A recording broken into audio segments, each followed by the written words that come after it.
ملوکیت ختم کی، آسمان سے گرا کھجور میں اٹکا، جمہوریت آئی نام نہاد، لیکن وہ سرمایہ دارانہ نظام بن کر آگے سے بڑھ کر لعنت بن گئی۔ پہلے جاگیردار مسلط تھا، اب سرمایہ دار اور کارخانے دار مسلط ہو گیا۔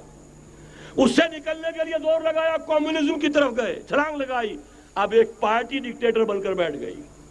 انسان رست از یک بنتا افتاد در بندے دیگر، ایک چیز سے غلامی سے نجات پاتا ہے، دوسری میں پھنس جاتا ہے۔ اور کیوں؟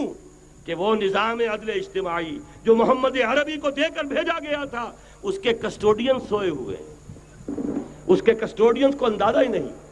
یہ نسخہ تو ہمارے پاس تھا، ہمیں عمل کرنا تھا اور دنیا کے سامنے پیش کرنا تھا۔ پاکستان بنایا اس لیے گیا تھا کہ ہم اس کا ایک نمونہ دنیا کے سامنے پیش کریں گے۔ قائد اعظم نے فرمایا تھا کہ ہم یہ چاہتے ہیں کہ پاکستان کی صورت میں عہد حاضر میں اسلام کے اصول حریت و اخوت و مساوات کا ایک نمونہ قائم کر کے دکھائیں۔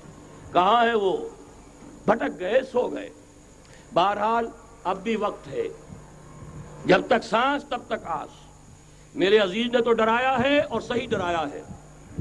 اللہ تعالیٰ نے 25 برس انتظار کیا تھا، پہلے عذاب کا کوڑا پھر مارا ہماری پیٹھ پر۔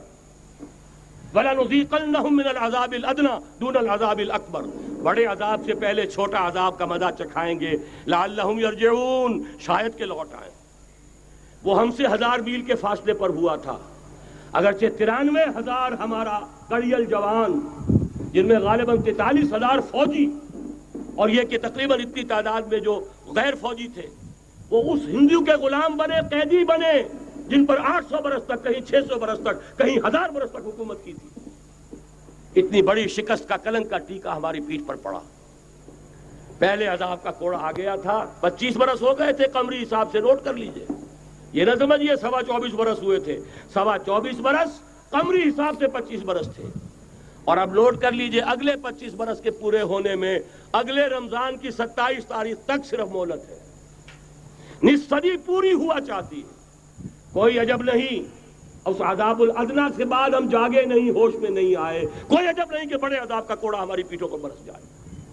لیکن مجھے یہ یقین ہے، نوٹ کر لیجئے، اگر یہ دوسرا امکان ہو گیا، خدا نہ خواستہ اللہ کے عذاب کا کوڑا ہماری پیٹھ پر برسا، مجھے یقین ہے اللہ ہندوؤں کو مسلمان بننے کی توفیق دے گا، لیکن اسلام کا بول بالا اسی خطے سے ہوگا۔ تاریخ میں یہ ہو چکا ہے آیا فتنہ تاتار کے افسانے سے، پاسباں مل گئے کعبے کو صنم خانے سے۔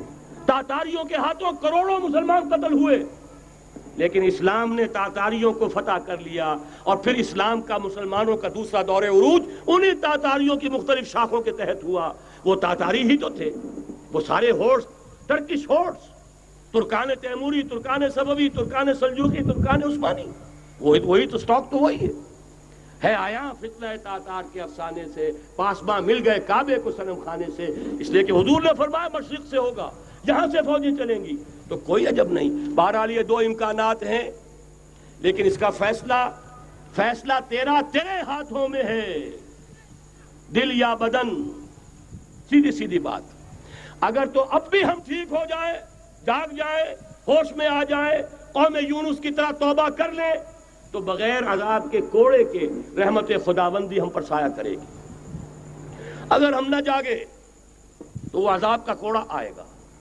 یہ نہیں میں کہہ سکتا ان ادری قریب بعید ما توعدون، یہ میں نہیں کہہ سکتا، یقین کے ساتھ جانتا ہوں کہ آئے گا، لیکن یہ کہ اس کے بعد بھی یہیں سے بول بالا ہوگا۔ اگر ہمارے ذریعے نہیں تو ان کے ذریعے سے، جو ہمیں شکست دے کر پھر اسلام قبول کر لیں گے۔